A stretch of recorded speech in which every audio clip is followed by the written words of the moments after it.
जय माता दी। आप सबका मेरे चैनल पर हार्दिक स्वागत है। सबसे पहले आप सबको श्रावण मास के दुर्गाष्टमी की हार्दिक शुभकामनाएं। हर महीने अष्टमी तिथि 2 बार आती है, कृष्ण पक्ष और शुक्ल पक्ष की। शुक्ल पक्ष की अष्टमी तिथि को माँ दुर्गा की पूजा की जाती है।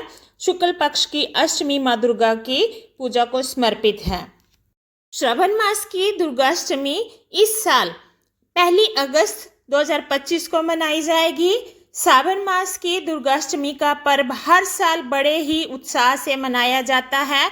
ये दिन माँ दुर्गा को समर्पित है। इस दिन माँ दुर्गा की विधि विधान से पूजा और व्रत किया जाता है। इस व्रत में लोगों को कुछ जरूरी बातों का ध्यान रखना होता है, कुछ जरूरी बातों का पालन करना होता है ताकि व्रत का पूर्ण फल प्राप्त हो सके। मान्यता है कि इस शुभ तिथि पर सच्चे मन से माँ दुर्गा की पूजा और व्रत करने से भक्तों को जीवन में शुभ फल की प्राप्ति होती है और माँ दुर्गा का आशीर्वाद प्राप्त होता है। दुर्गाष्टमी के दिन देवी दुर्गा के अष्टम रूप महागौरी की पूजा की जाती है। ये दिन शक्ति और साहस का प्रतीक है। अब कुछ बातें हैं जो हमें दुर्गाष्टमी पर करनी है और कुछ हैं जो हमें दुर्गाष्टमी पर नहीं करनी है। तो सबसे पहले बात करेंगे दुर्गाष्टमी पर क्या करना चाहिए। दुर्गाष्टमी के दिन माता महागौरी की विधि विधान से पूजा करें। उन्हें फूल, फल, मिठाई और धूप पत्ती अर्पित करें। दुर्गाष्टमी के मौके पर कन्याओं के पैर छूकर आशीर्वाद लें और उन्हें भोजन कराएं और दान दक्षिणा दें। अष्टमी पूजा का विधि विधान से पालन करें और व्रत रखने के साथ माता रानी के भजन कीर्तन भी करें। दुर्गाष्टमी के शुभ अवसर पर घर में अखंड दीपक जलाएं। यदि घर में शस्त्र हैं तो उनकी पूजा भी करें, शुभ माना जाता है। अब कुछ बातें हैं जो दुर्गाष्टमी पर नहीं करनी चाहिए।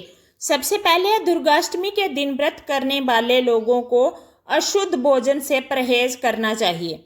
दुर्गाष्टमी में अपने मन में किसी प्रकार का कोई नकारात्मक विचार ना आने दें। दुर्गाष्टमी के दिन किसी से भी कोई झगड़ा ना करें और कोई अशुभ काम भी ना करें। आइए जानते हैं दुर्गाष्टमी का इतना महत्व क्यों है। हिंदू धर्म में दुर्गाष्टमी का व्रत बहुत ही महत्वपूर्ण माना जाता है।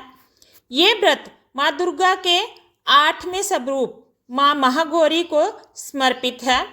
माँ दुर्गा के 8वें स्वरूप माँ महागौरी की पूजा विधि विधान से करने पर लोगों की सभी इच्छाएं पूरी होती हैं और जीवन में आने वाली परेशानियों से छुटकारा मिलता है। पौराणिक कथाओं के अनुसार माता पार्वती ने जब कठोर तप से भगवान शिव को प्रसन्न किया तो भोलेनाथ ने उनको महागौर वर्ण प्रदान किया, क्योंकि हजारों साल के कठोर तप से उनका शरीर काला और दुर्बल हो गया था। माता पार्वती के महागौर वर्ण वाले स्वरूप को माँ गौरी के नाम से, माँ महागौरी के नाम से जाना जाता है। प्रेम से बोलो जय माता दी। जो माँ से अपनी मनवांछित इच्छा प्राप्त करना चाहते हैं, पाना चाहते हैं, वो दुर्गाष्टमी के दिन श्रद्धा भाव से माँ का पाठ जरूर करें।